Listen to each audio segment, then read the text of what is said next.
Vous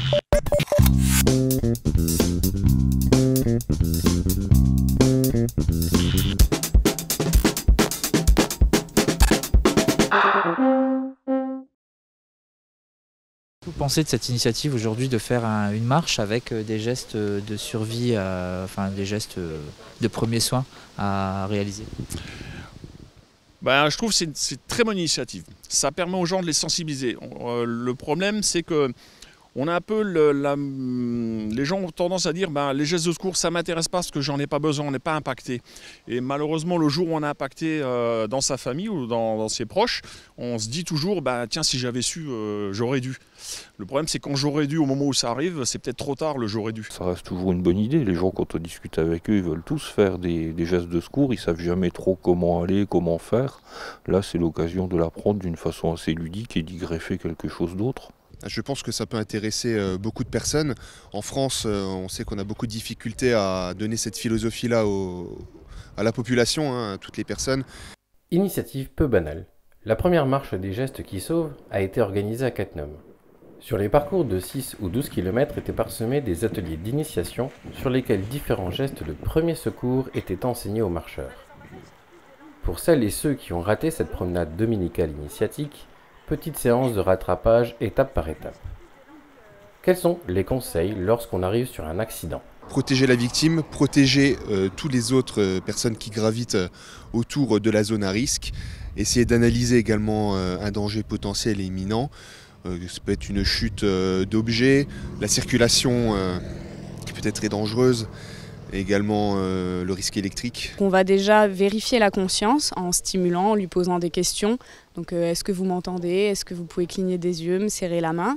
Si la personne ne répond pas, donc on confirme l'inconscience. Dans le cas où elle respire, après cette appréciation de plus ou moins 10 secondes, on va la mettre donc sur le côté en fait, par certaines techniques. On va contrôler la respiration. Une fois qu'on contrôle la respiration, donc là on va utiliser en fait tous nos sens, on va écouter. D'accord, avec l'oreille, on va sentir avec la joue et on va regarder si l'abdomen se soulève. Une fois qu'on a fait ça, qu'on voit que notre victime ne respire pas, donc là on va partir sur un cycle de 30 massages et 2 insufflations. S'il y a besoin du défibrillateur automatique externe, les informations sont transmises automatiquement à voix haute par l'appareil. Une fois la charge électrique envoyée, vous pouvez commencer ou recommencer la réanimation cardio-pulmonaire. Mais avant toute chose, bien évidemment, et ils l'ont vu là, pendant tout le trajet, il faut bien sûr appeler les secours avant de commencer le massage cardiaque. Le fait de sensibiliser les gens comme il a été fait aujourd'hui est simple. Ce ne sont que des petits gestes de secours, mais malheureusement, ces petits gestes, pour savoir stopper une hémorragie, il faut les connaître. Si je ne stoppe pas cette hémorragie-là, on est sûr de la perdre, la personne. C'est surtout ça le truc. Et les gens sont terrorisés sur des gestes de secours alors qu'il n'y a pas de raison d'être terrorisé. C'est mettre la main sur un trou, c'est tout simplement ça, c'est juste mettre une main. Reste le cas de l'hémorragie qui peut être un frein à l'intervention sur un lieu d'accident. Cependant, au jour d'aujourd'hui, il n'y a pas que des accidents domestiques et de la route à traiter.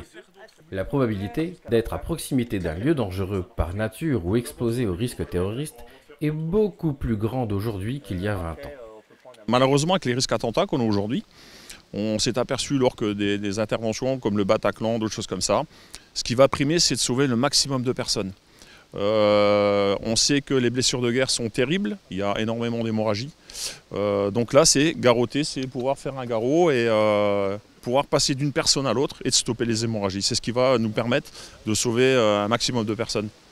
Donc le fait de sauver la personne, de l'allonger, de faire un garrot, de la réchauffer, ça va nous aider après aux équipes d'urgentistes, ça va les aider à travailler et surtout à sauver un maximum de personnes. Avec tout ce que les marcheurs ont appris aujourd'hui, ils seront à même de sauver des vies. Plus il y aura des gens qui sauront, mieux ce sera, car un accident peut arriver n'importe où, n'importe quand. Serait-il judicieux que chaque citoyen connaisse les gestes qui sauvent? Et d'ailleurs, cela ne devrait-il pas être obligatoire? À partir du moment où on passe le permis, pour moi ça devrait être obligatoire. Mais malgré tout, aujourd'hui, on a en France, tout doucement ça commence à venir dans les mœurs, dans les écoles primaires, les gens commencent à être formés. On aimerait, mais on n'y est pas. Il y a d'autres pays où c'est obligatoire, parce qu'on en a besoin pour le permis par exemple. La France commence à arriver, on a un peu de retard dessus, mais ça devrait. Malgré la période estivale qui draine moins de monde à ce type de manifestation, l'Association française des premiers répondants a tout de même réussi à attirer 646 parents et enfants.